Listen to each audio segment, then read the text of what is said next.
Урматтуу депутаттар, аталган мыйзам долбоору коомдук тартипти сактоо милдет жүктөлгөн кызматкерлердин өздөрүнүн кесиптик милдеттерин аткарып жаткан учурунда алардын укуктарын жана коопсуздугун коргоонун камсыз кылуу максатында иштелип чыккан. Мыйзам долбоору Кыргыз Республикасы Жогорку Кеңешинин 2024 жылдын 28 ноябрында биринчи окууда кабыл алынды. Биринчи окууда кабыл алынгандан кийин мыйзам долбооруна депутаттар Мамашева, Атамбаев, Абакиров, Эрбаев, Бекешев жана Чойбектин жазуу жүзүндө сунуштар келип түшкөн. Келип түшкөн сунуштардын айрымдарын эске алынып, мыйзам долбооруна тийиштүү өзгөртүүлөр киргизилди. Бул тууралуу корутундуда комитеттин көрсөтүлгөн, тааныштыңыздар. Урматтуу депутаттар, жогоруда баяндалган негизинде комитет аталган мыйзам долбоорун экинчи окууда колдоо берүүңүздөрдү сунуштайт. Жыйынга мыйзам долбоорунун эмгичилери Кыргыз Республикасы Жогорку Кеңеш депутаттары катышууда. Кимде кандай суроо болсо, жооп берүүгө даярбыз. Рахмат. Рахмат, суроолор барбы? Бактияр Алиевич. Сөз депутат Бактияр Алиевичте. Чоң рахмат, урматтуу төрага. Бул мыйзам кабыл алына эле уже ГАИ кызматкерлери видео тартканга болбойт деп, мына биз интернетте көрүп атабыз да видеолорду. Сиздер дагы ошо жөнүндө билесиздерби?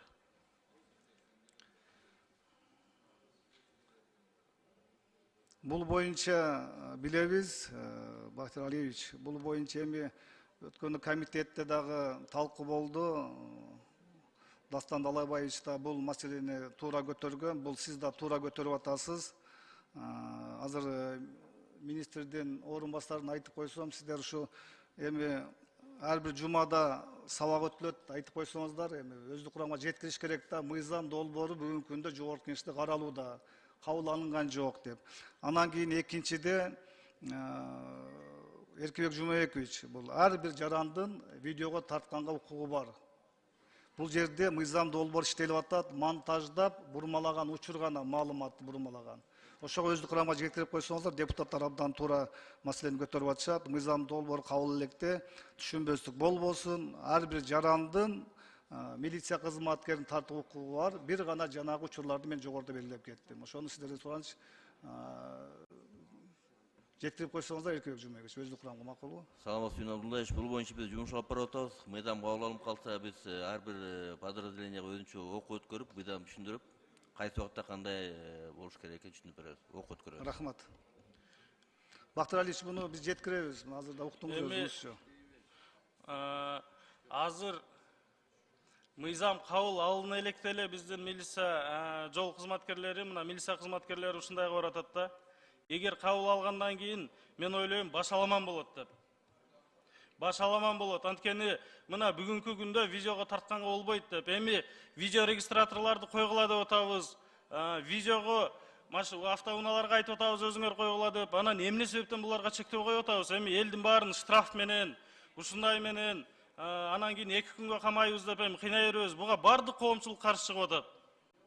Урматтуу министрдин орун басары, мен айтам, ушу мына мыйзамды артка эле кайтарып алсаңыздар, анткени эл каршы чыгып атат. Штраф менен, ушундай элди жазалоо менен биз жакшылыкка барбайбыз. Анан юридикалык билими бар, өзү милиция кызматкери, укук коргоо кызматкери болсо, анан кантип өзүнүн укугун коргой албайт? Аны кайра сиздерге берип атат, укук коргоп бергиле деп турупчу. Урматтуу Бактияр Алиевич, сиз эгерде алар монтаждап, бурмалаган учурду айтып атабыз биз бул жердечи. Тарта берсин, эч кандай башаламандык болбойт. Бардык коомчулук бул жерде каршы чыккан жок. Коомчулуктун кээ бир гана катмар айтып атат бул жактачы. Коомчулук буну колдоп атат. Сиздин сурооңузга жооп берип коеюн, кое туруңуз. Бул жерде сиз бардык коомчулук деп айтпаңыз. Бул жерде депутаттар дагы бар. Бир канча деп сиздин кесиптештериңиз чогуу жазганбыз бул мыйзам долбоорунчу.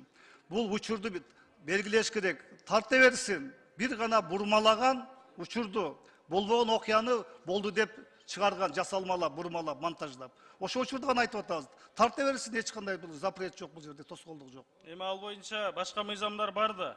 Кандай мыйзамдар бар? Мыйзам жок үчүн алып келип атабыз биз мыйзам долбоорун. Эми Сүйүн Абдуллаевич, биз сизди сыйлайбыз, бирок күчкө салып, мынтип өткөргөнүңүздү мен ойлойм туура эмес деп.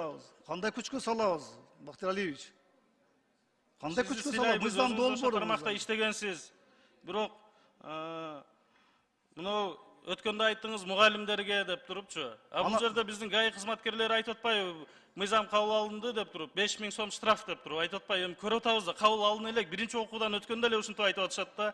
Кабыл алгандан кийин эртең биздин мына ушу тармакта биздин блогерлерибиз, активисттерибиз ушу тармакта реформа жасаганга чоң салым кошушту. Ошолордун эмгеги менен бүгүн бир аз тартипке келип калган биздин ГАИ кызматкерлерчи. Аз ошолордун укугун чектеп коюп атабыз. Ошол себептен мен өзүм каршы добуш берем, жана депутаттарды ошого чакырам. Эми сиз өзүңүздүн оюңузду айта бериңиз. Биз ошо блогерлерге дагы биз ыраазычылык айтабыз. Алар абдан милиция кызматкеринин коргондоруна чоң салым, жардам берип жатат. Биз аларды эсепке алабыз. Бул жерде биз милицияда бул ушу коомчулуктун бир бөлүгү. Бул милициядагы эртеден кечке ушу мамлекет тынчтыгын, коопсуздугун сактайт, стабилдүүлүгүнчү. Сиздин, биздин бардын коопсуздугу эртеден кечке чейин. Ошолордун укугун биз бул жерден эметип коргоп атабыз. Сиз кайра мыйзам чыгаруучу депутат болуп, сиз кайра мындай мыйзамды туура колдошуңуз керек, урматтуу Бактыйыр Алиевич. Эми сиздин өзүңүздүн оюңузду мен оюңузга бир нерсе деп айта албайм. Ооба, бул менин оюм. Эми тергөөгө, туура тергөөгө болсо маселе жок, мугалимдерге болсо маселе жок. Тергөө убагында ансыз деле аны тартканга уруксат бербейт. Тергөөгө киргенде телефонун алып коюшат. Бул көчөдө жүргөн биздин баягы участковыйлар менен милиция жол коопсуздугун камсыз кылган ГАИлер жөнүндө сөз болуп атат. Ошол себептен мен буга каршы добуш берем. Рахмат чоң. Сиз билесизби, ушу көчөдө жүргөн участковый милиция кандай кыйынчылыкта иштейт? Күнү түнү, ызгарды суукта, мына караңыз канча суук, күнү түнү иштейт. Ошолорго ыраазычылык билдиришибиз керек биз бир кайраданчы. Мен аларды билем, кыйынчылыкта иштейт. Эми алар укук коргоо кызматкерлери өзүнүн укугун өзү коргой албаса, анда билбейм, элдин укугун коргогону, эл өзүнүн башка ошо кайрыла турган милиция болсо, булар видео менен өзүн өзү коргогонго элибиз милдеттүү деп эсептеймин. Элибиз ошого укуктуу.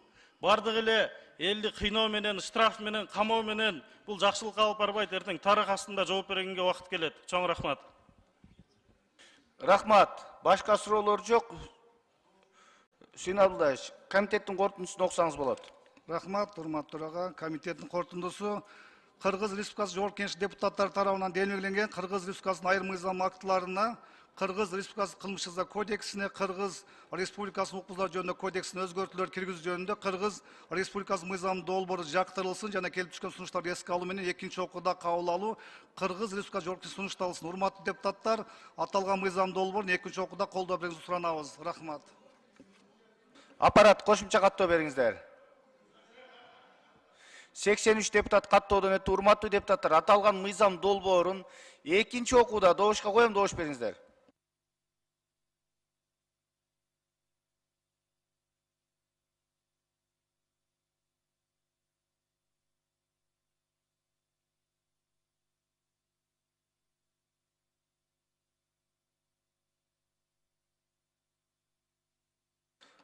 Урматтуу депутаттар, макул 44, каршы 6, баары 50, катталды 83. Мыйзам долбоору өткөн жок.